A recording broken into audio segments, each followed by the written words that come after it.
Hey everyone, thank you so much for joining us for the Customizing Culture podcast brought to you by Heat Press Nation.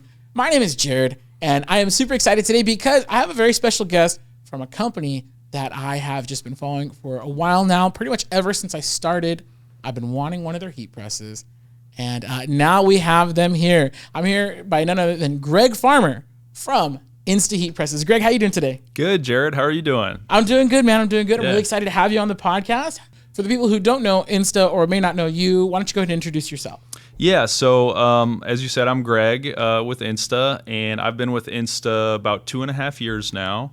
And my background is actually in wholesale fashion.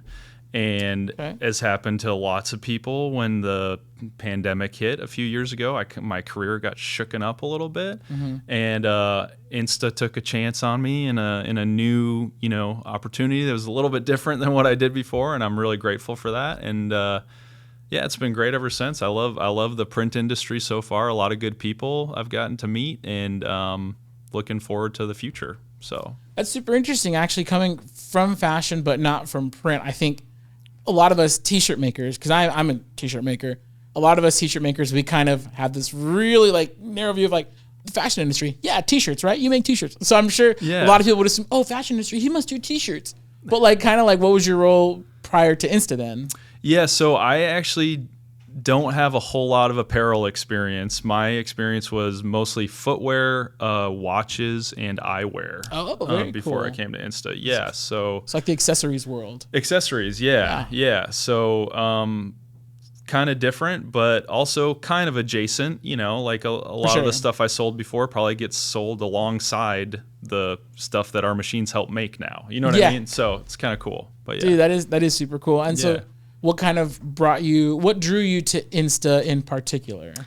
So Insta has a really long, successful history, and we are a family-owned company, for those who don't know.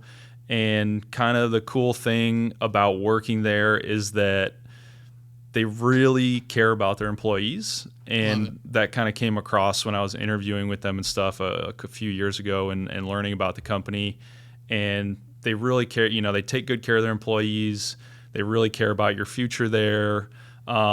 I don't know. That's just nice as an employee. Yeah, for sure. Yeah. So let me ask you this. Had you ever heat pressed anything? Did you know what a heat press was? No, I didn't. I had no idea what it was. I'd heard of embroidery and screen printing, and you know what I mean? Of course, a lot of people have heard of that, but using a heat press to apply a transfer or something like that, I was not familiar with that at all. So I asked because I was the exact same. So when I started at Heat Press Nation, and I think I've told the story a bunch on the podcast. Yeah. But basically, I was just looking for a job. Things were getting serious with my girlfriend at the time. Now we're married. Nice. Right? Yeah. So have a kid and everything. Yeah. So but things were getting serious at the time, and I was like, hey, I could do customer service, right?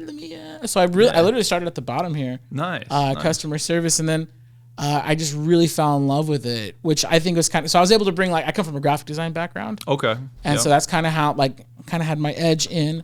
But yeah, I too, I'd never touched a heat press, and now I'm here, and it's I definitely fall in love with the industry and heat pressing. Now I'm a heat presser, been doing heat pressing, sublimation, side business, all that stuff. So yeah, that's awesome. It's been really interesting, and so I love meeting and interacting with people who are now really deep in the industry and just started out with zero experience. I think it's fun. I think it's exciting. For sure. No, yeah, it's cool, and it's been an interesting journey learning about the industry and delving into everything because I'm kind of a techie guy a little bit, and that applies a little bit. Heat presses aren't super high tech, but it's fun to talk about the features and the temperatures, and you know what I mean. It's kind of nerd out a little bit, you know what I mean. But yeah. Oh yeah, for sure. So we met previously. Yeah. At the Impressions was it Impressions? It was Impressions. Yep. Impressions Expo, and you showed me the 980. Right? 780. 780. Right. Yep. The 780, the pneumatic. For those of you guys who don't know, go check it out. The Insta 780. It's a pneumatic dual station press. You were showing it to me on camera, and I'm like, this is beautiful. I could nerd out over gear, whether it's heat press gear or print gear or guitar gear, whatever gear. I love nerding out over gear. So that's cool. Super cool. If you don't mind, can you tell us a little bit about the history of Insta? Because you mentioned you guys are a family-owned company. With relatively deep roots. I mean, you guys been around for a little while now. Yeah, I think about 60, almost 65 years. I think next year is 65. Yeah, so 1959. A couple of entrepreneurs started a business, and at that time they were selling custom transfers and heat presses here in Southern California to like local schools and clubs and just kind of simple, like that, like a local business. A gentleman named Herbert Wells, who is a chemist, who is kind of the founder of like what Insta is today, sort of. He bought them in 1969. He was like helped develop Elmer's glue. He's like a really accomplished chemist. Yeah. And so he started developing heat transfers, and he actually helped develop some of the very first plastisol based like screen printed heat transfers, which is kind of what the industry is like built on today. Oh yeah, for sure. So through the 70s and stuff, like decorated t-shirts kind of like blew up and got really popular and helped Insta grow. And then in the 80s, Herbert's daughter Janet, who is actually our president to this day, she's still our acting president. Yep. She joined the company, and her big push was like helping get Insta into international markets. So throughout the 80s and then the 90s, she became president. We're now in 100 plus countries around the world, which is pretty cool. Yeah. So that was kind of like her, big project when she took over, was doing that. We've had licenses for everything from like Barbie to Star Wars stuff to Mighty Mouse to, we've worked with a ton of cool, over the decades. So we've got a pretty rich history and a lot of experience there. My boss, Chris Saunders, which if you ever see us at a trade show, you probably know Chris. If you're in the industry, you probably know Chris. She's been with Insta for over 30 years. And there's a ton of people there that are like that, 15 to 30 years with the company. And so there's a lot of like deep industry knowledge, which has been really nice for me being new to the industry. Cause I'm like, anytime I get a question, there's somebody there that knows the answer. Trained by the vets. Yeah, exactly. Yeah. So for sure. And so all that industry experience, it's evident it comes out, or I should say it translates to a really solid heat press. So can you talk to us a little bit about like what goes into making an Insta heat press, or what kind of sets Insta heat presses apart? Because I know a lot of our viewers, our listeners, they might see Insta, they'll be like, oh, that's a nice heat press. There's 50 other ones on the website. Like what makes Insta stand apart? Yeah. So there's couple main areas that we focus on, like when we're making let's say a new model or something like that. The engineering of the platen that's a huge part of what our engineers focus on, is making a really, really solid, like perfectly machined platen. Yes. And then the materials that we use as well. So, and those are kind of the two main reasons why our presses might be a little bit more expensive than some of the other ones, but our platens get the most even heat and pressure in the industry. And that's because, over the past 65 years, we've really, really perfected the platen so that, you're getting a perfectly even press every single time that comes down. Most of our machine is made of cast aluminum. So it's a really solid, heavy duty, which if you pick one of our presses up, you'll notice that. You'll be like, whoa. But so they'll take a beating though.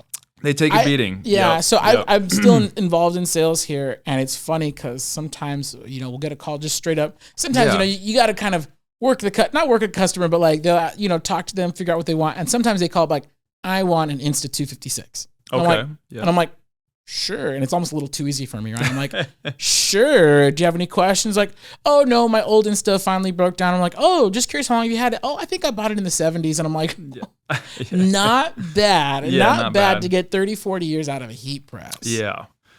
Really quick, if I could just backtrack a little bit. Yeah, sure. Yeah. You were talking about the evenness of heating in the heating element. Yep. Can you explain to me and to our listeners, viewers, whatever, everybody, all you cool people, can you explain to us what really like what's the difference, and what are the advantages to having that versus like your run of the mill Amazon press? Because Yeah. I hear this a lot. People are coming to us, oh, my Amazon press, it's like, there's like a 50-degree, 60-degree difference in temperature across the plate. Like, can you kind of explain to us the advantages of, kind of compare the two and explain the advantages? Yeah. So some of those less expensive presses, they're probably really more made for like hobbyists who are doing almost like iron-on type stuff. You know what I mean? It's almost like that, and which there's nothing wrong with that. But if you're trying to make a product that you want to be professional quality, you really need a professional quality heat press. It's the transfer product, whatever you're using, if it's DTF or it's white toner or it's a screen printed transfer, whatever, that's really important. But the heat press is just as important, if not more important than that. So some of those cheap ones maybe, and they're all different, but it could be that they have multi-zone heating.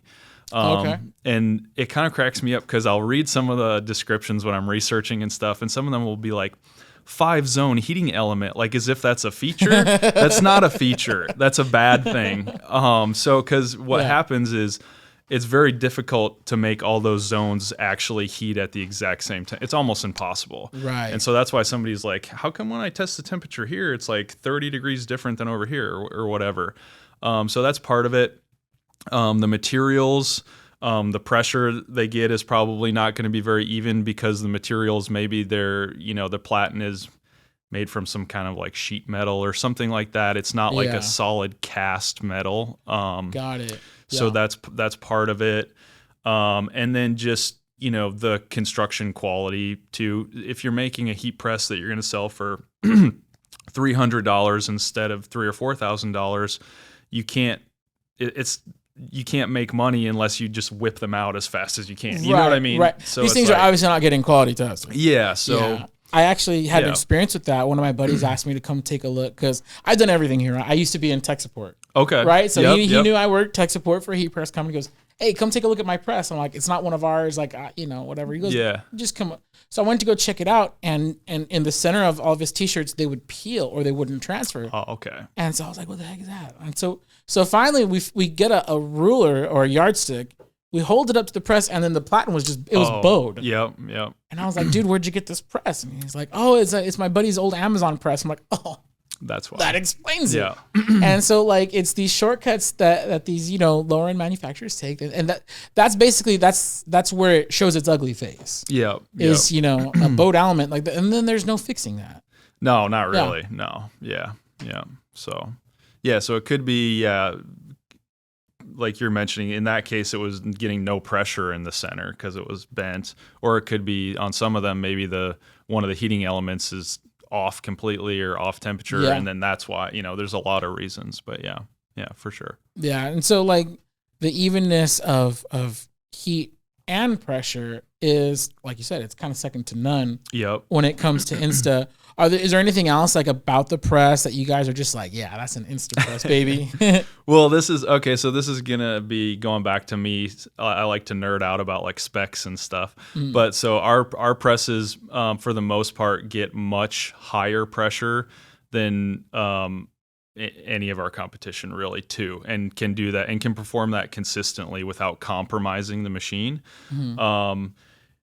Do you really need that for every application? Maybe not, but I just think it's cool. Like you were talking about the 780, that can run at 110 PSI for full, all day manufacturing capabilities. And for reference, the average t-shirt transfer is pressed at what PSI? Probably 40. Yeah. Right. So you probably don't need that, but there are some, like some of the new DTF printers I've been reading about and stuff, they actually do require significantly higher pressure. Okay. Maybe not 110, but maybe up to 70, some of them. So it actually is kind of nice, especially with some of the new technologies and stuff that are coming out. But yeah. Dude, most of the time you don't need it, but yeah, but it's good to have it. Yeah, it's good to have it. For sure. All right, so now I know there's a lot. You guys have a really solid line of heat presses available at Heat Press Nation. You guys, all right? Be sure to check it out. But like really quick, so for those people who they're shopping for a new press, I'm a big fan of the 256. I see the 256 everywhere. Yep. And the 256, it's the manual swing away 16 by 20 heat press. What kind of shop do you think would benefit most from the 256? And then maybe if you have some other favorite heat, I don't know if you're allowed to have favorites. Yeah. I do. Oh, good. Yeah. Okay. Maybe you can kind of talk us through some of your other favorites and what are people actually using these things for? Yeah, sure. Yeah, so the 256, as you mentioned, it's a manual, it's a swing away, and almost every press we make is a swing away. And the reason for that is when a swing away comes down, it comes down with almost perfectly even pressure again, which is like what we're all about. A clamshell does not come down with perfectly even pressure. Clamshells have their place and everything, but that's why we focus on swing aways. But so the 256 is going to be great for maybe like a screen printer or maybe an at-home business or somebody who it's not necessarily like a super high volume because it is manual. So if you're doing super high volume, you want to graduate to one of our automatics. What do you define as like super high volume? To me, that's something that you have to define for yourself because our 256 is perfectly capable in terms of from like a quality standpoint. And from the machine lasting for a long time, it can do high volume. It's just that you're going to be cranking the handle every time. Right. So it's like the human, like how long until your arms give out? Exactly. Got it. And so the machine will last longer than your arms. It will. Yes, it will. Yeah. Okay, got it. So So like if you're doing, I would say jobs in like the thousands of pieces, you should be doing, I would think, an automatic. Unless you're just like trying to get jacked or something, you know? Right. I'm thinking right now, I'm like, dude, if I had to do 1,000 shirts, I'd be ripped, bro. For sure. Yeah. So that's kind of like the first thing to think about is the volume you're doing. And then what exactly it is you're going to be doing, right? So if you're doing sublimation on something bigger or something like that, we have larger format presses. Right. Okay. We have like a 288, which is the 256's like bigger brother kind of, or whatever you want to say. And that's like a 20 by 25? 20 by 25. 20 by 25. Inches. Inches, yep. So that's the other thing to kind of think about is what you're doing. But a lot of people are doing the front of shirts, right? That's pretty common. So it's perfect for that. It's very dressable. You can easily slide the shirt around it if you want to. Mm-hmm. And then it comes, it doesn't come with, but you can order from Heat Press Nation, you know, a plethora of different accessory platens and things like that are quick change. Got it. Very cool. So and those do come in handy. Like quick plug, like shameless plug for the interchangeable little platens. Like especially if you're doing stuff like tote bags, backpacks, or just sometimes you just need a smaller area, dude. And so quick shameless plug for those. You don't want to pass those up. All right. It's good for that. But it's a compact form, you know, relatively speaking, and it's not too heavy. I mentioned our presses are made with real like solid metal, so they're a little heavy, but you could have it in your garage. You could have it, you know, in the side of your screen printing shop, and it won't take up too much space. You know what I mean? You don't need air. Like our automatics are air powered, so you need air. So it's good for somebody who's looking for like those kind of solutions, like not too much space, not a crazy amount of volume, but still really professional, high quality, consistent results, basically. Love it. Yeah. And you mentioned you have a few favorites. What would you say? Like, I don't know. Do you have like a top 3, top 5? I don't know. Yeah. Well, so because I'm like a nerd about the specs, like we said, the 780 right now is my favorite. That's our new one. Beautiful. There's so much cool stuff you can do in the controller with different presets. It's just like watching it go back and forth and perform the presses because it's fully automatic. So the operator doesn't even have to touch it if they don't want to. Is it controlled by a foot switch or?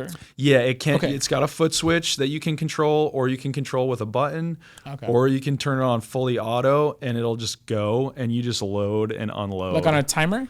Yeah, you choose all the times, everything. Oh, that's sick. Yeah, it's pretty cool. So completely automatic. Completely. Jeez, that's legit. If you want to. That's like a learning curve. You got to kind of get used to it. The timing. It's pretty cool. Yeah. So that is pretty. That's sick. my favorite right now. But 780. Yeah. What else is on the list of favorites? So and people probably aren't as familiar with this one because it's a specialty press kind of, but our 907, which you can also get from Heat Press Nation. And I think y'all might have sold a couple of those this year already. But so that one is also a dual shuttle. It's a small format. It's a 6x6. Yes. So, and then we do accessory platens that are 2.5 by 2.5. Oh, for real? See, I didn't even know that. So, I saw these things. I didn't even know that one. Yeah. There you go. Yeah. So that one's cool for like high volume labeling or maybe like small chest branding. If you're doing like a whole bunch of sleeves or something like that. I love a neck label upsell. Oh, like yeah. I think adding, and I think people out there, if you guys have your own shirt shop, you need to be offering custom neck labels. I think it's such an easy upsell. Yep. It adds so much value to your customers. It adds value to every order. Dude, I don't know why more people aren't doing that. And so one cool thing that people are starting to do with neck labels too, from like a branding perspective, is putting like a QR code in there. Genius. I hadn't even thought of that. Yeah. Our transfer division has some customers that are doing that, and like, so we print the transfers for them, and it's got like a little QR code that not only has like information about, I don't know, how to wash the shirt or like the stuff like that. Yeah. But it also has like, maybe it goes to like a video about their brand or something like that. It's cool. It's really cool. See, you guys are getting all the good information here. Start adding QR codes to your neck labels. Yep. Yeah, that's genius because it's very valuable real estate because everybody sees it. Yep. I mean, sorry, every owner of the shirt sees it. So when I go to pick my shirt and I'm looking for my favorite shirt in my t-shirt drawer, right? You always see that neck label first. Yep. If you're folding it the right way. Yeah. And I'm like, I think a lot of people are, but I'm the type of person that like, I see a QR code, I'm like, oh yeah, I want to scan it. Because I'm like, what's in there? You know, like, yeah. So, super cool. Yeah. All right, so really quick, just because I think it's mostly because I'm curious. Because again, I remember just going to the show, seeing the 780, and just being thoroughly impressed by that. And then my wheels start turning. I'm like, dude, I could offer like such high, like so many. I could start taking like bulk orders. So my wheels are spinning, right?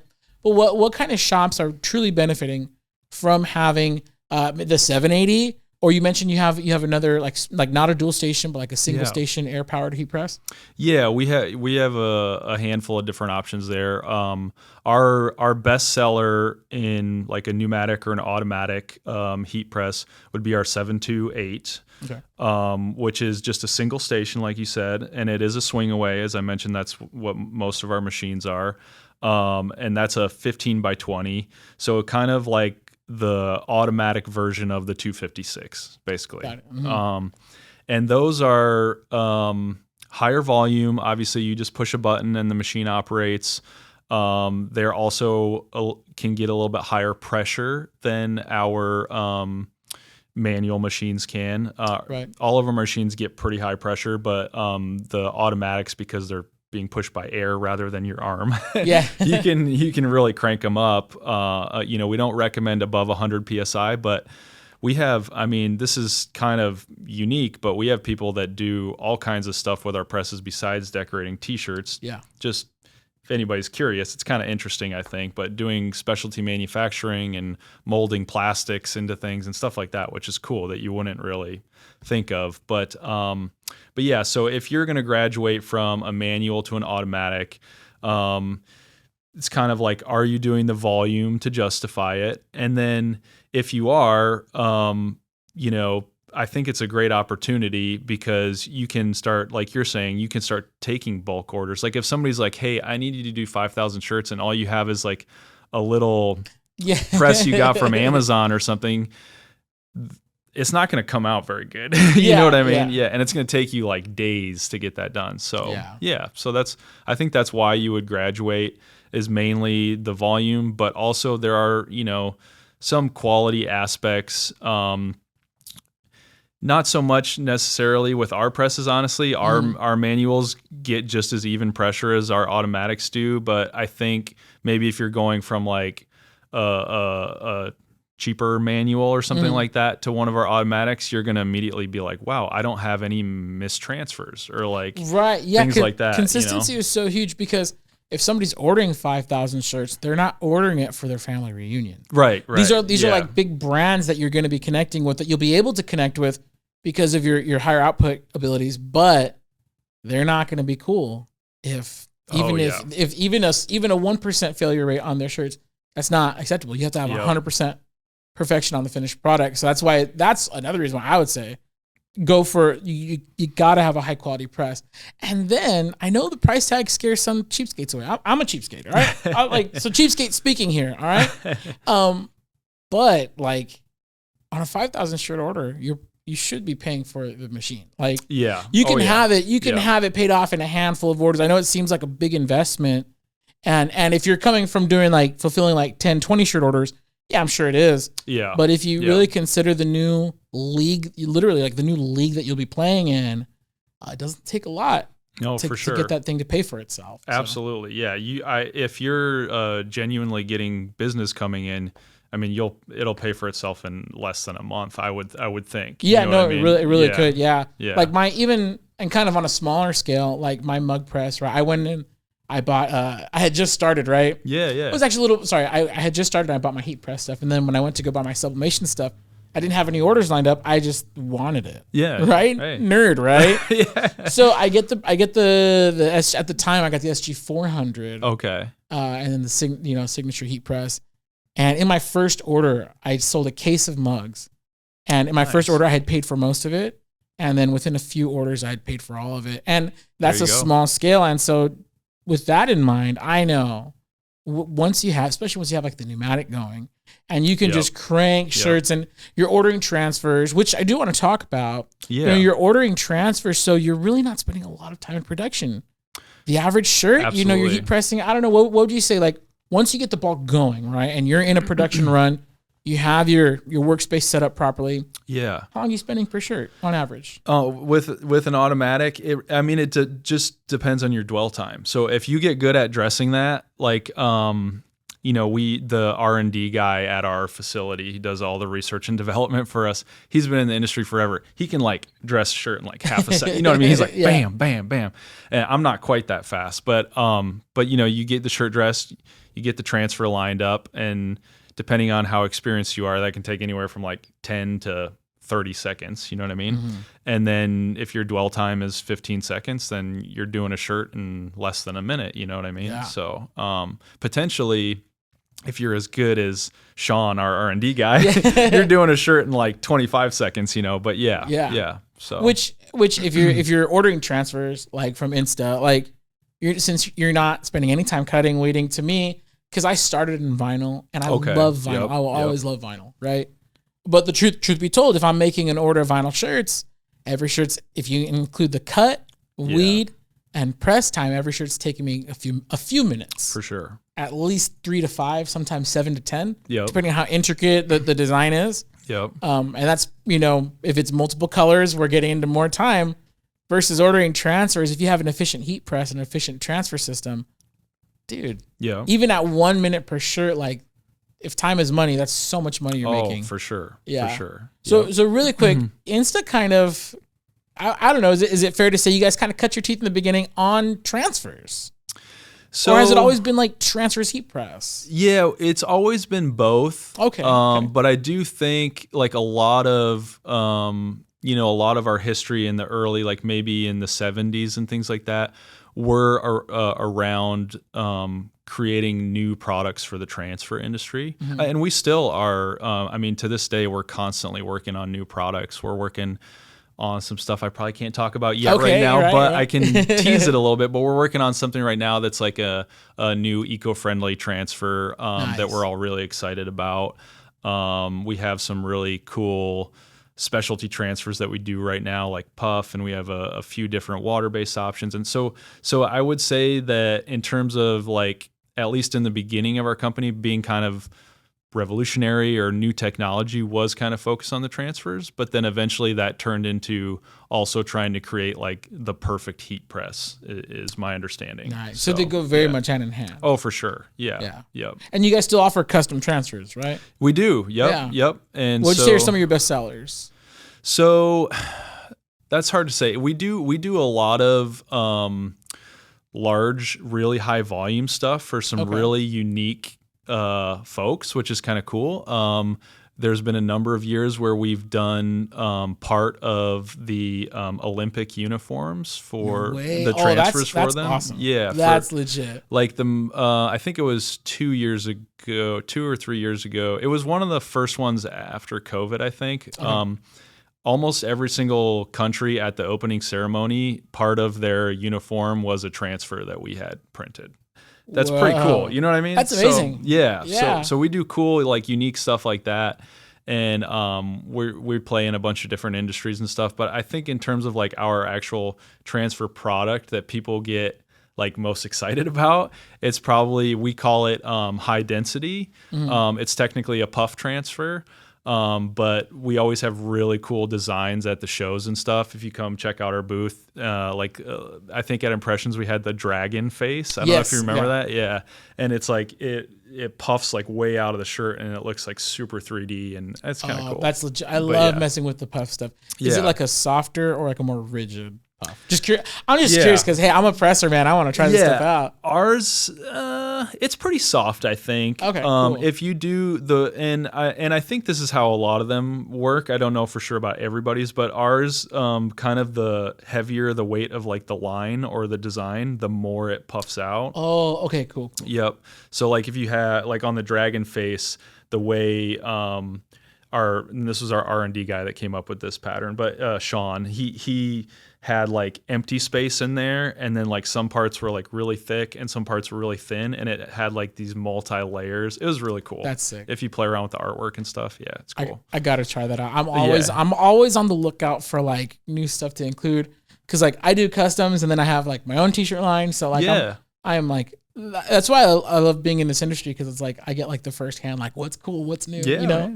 So that's awesome. Is there anything on the horizon for Insta that you can share? I mean, that honestly, that's pretty cool. Like talking about the puff thing. I know we carry like puff vinyl that people can custom cut themselves, but if I need to make 100 t-shirts with puff, sometimes I just don't feel like weeding it. I think there's a certain point to where, you reach that kind of like the point of like how, like, when does it stop being cost effective? When does it stop being cost effective to cut things myself, and when should I outsource?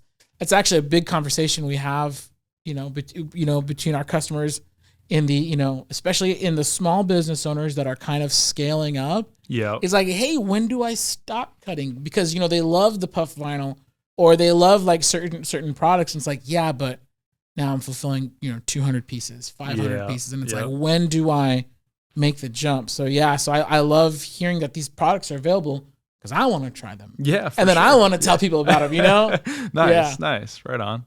So that's cool. But like what's on the horizon right now? So I mentioned we're working on a new transfer product, an eco-friendly transfer. So we're excited about that. I can't talk about it much yet, and then we have a couple new machines coming out in spring 2024.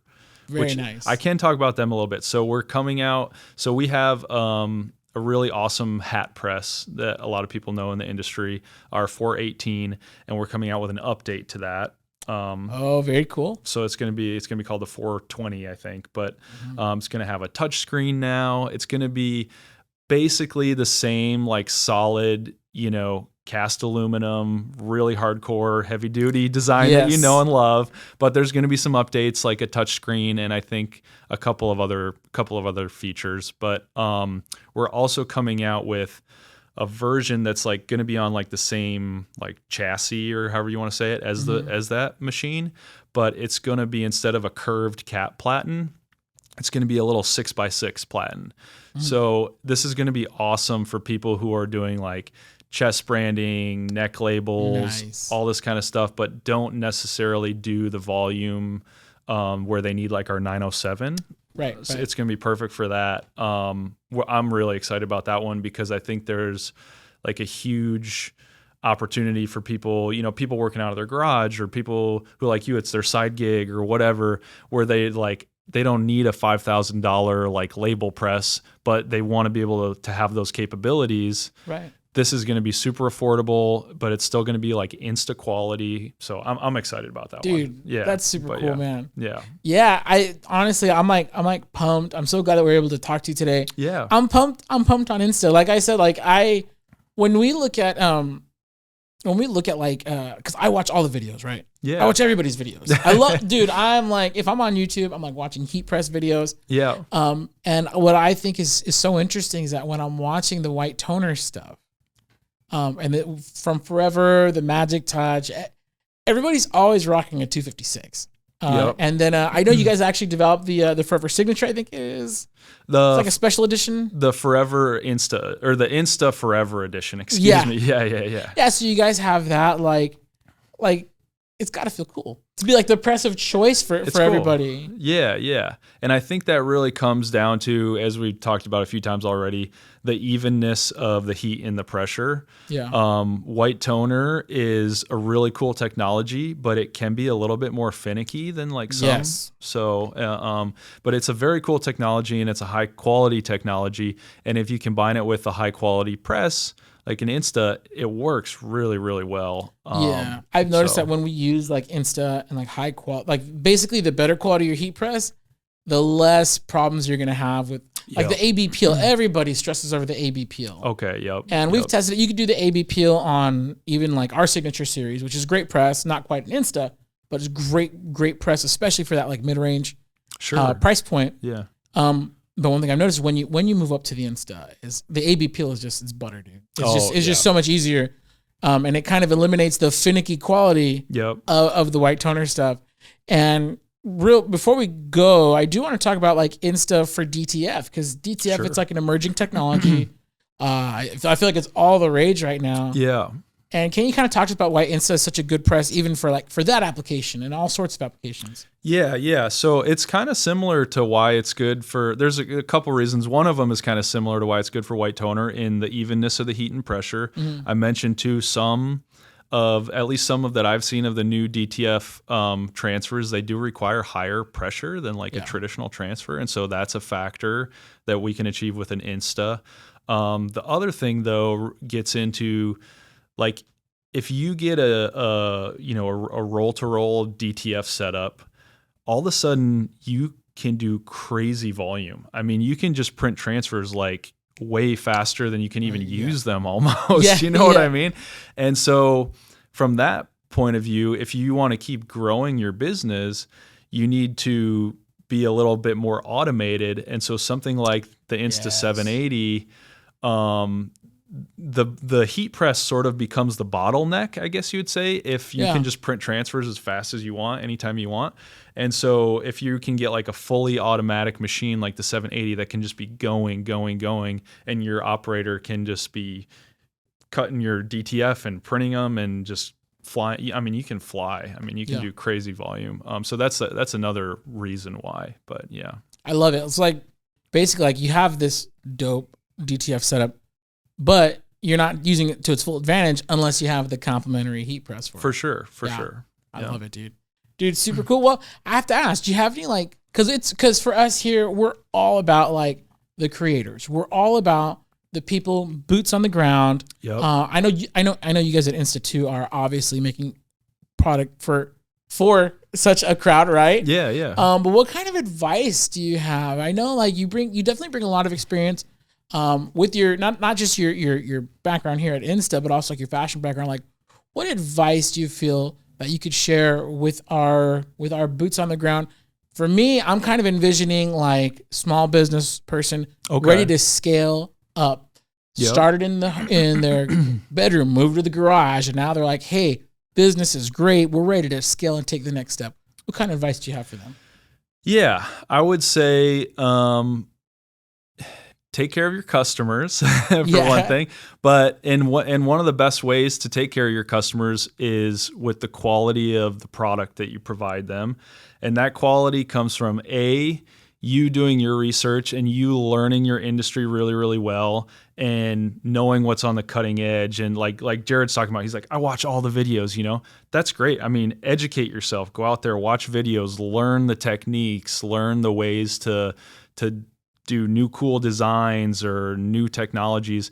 And then also, getting equipment that's high quality is part of that. I mean, you can know everything and be like have all the information, but if you're using like a $300 heat press to apply, it might work for 6 months or something, but eventually Right. Oh, that's such a good you're point. going to have problems eventually, and your customers are not going to be happy, and hopefully they won't leave you, but they could. So take care of your customers, and high quality, apparel is the way to take care of them, I think. Yeah, for sure. Yeah. Honestly, like your customers don't care if your heat press broke down. No, They don't. do not They don't. Yeah, unfortunately. Yeah. So if I hope that doesn't happen to you, but if it does, yeah. Yeah. They're not going to care. And if you're doing the, big enough orders where your heat press breaking down could, hurt a relationship with a customer or something, you probably should have 2 heat presses at that point. Yeah. Is my recommendation. I know it's a big investment. It is, but it's an investment in the future of your business. So yeah, I've heard some people say like, "Hey, I have my first press. I'm going to sell it and upgrade." And I'm like, no. Just save a little bit more. Yeah. You got to have that backup press for sure. I agree. Yeah. Yep. Very cool. Well, Greg, dude, I really appreciate you coming by, sharing the Insta story, sharing your wisdom with us. Real quick, where can everybody, I know you guys could find Insta at heatpressnation.com. But yeah, we're going to turn it over to plug your Insta socials or where they can find you guys. Yeah. So, we're on YouTube, just Insta Graphic Systems on YouTube. And we have a ton of educational type videos on there. So if you get our 256 or something like that and you're like, oh, how do I do this? Chances are we probably have a video that covers it. You can also go to our website, instagraph.com. And there's like a blog on there with great information. There's also more videos on there. And then of course we're on Instagram and LinkedIn and Facebook and all that good stuff. You can find us. But I would say if you're looking for information about our presses, YouTube or our website, probably your best bet. So awesome. Yeah. Well, dude, I want to thank you so much for taking the time to come out and talk to us today. Everybody, this has been the Customizing Culture podcast brought to you by Heat Press Nation. My name is Jared Barbosa, and again, today joined by Greg Farmer from Insta Heat Presses. Greg, thanks again, man. Thanks, Jared. Appreciate it. We'll see you around, guys.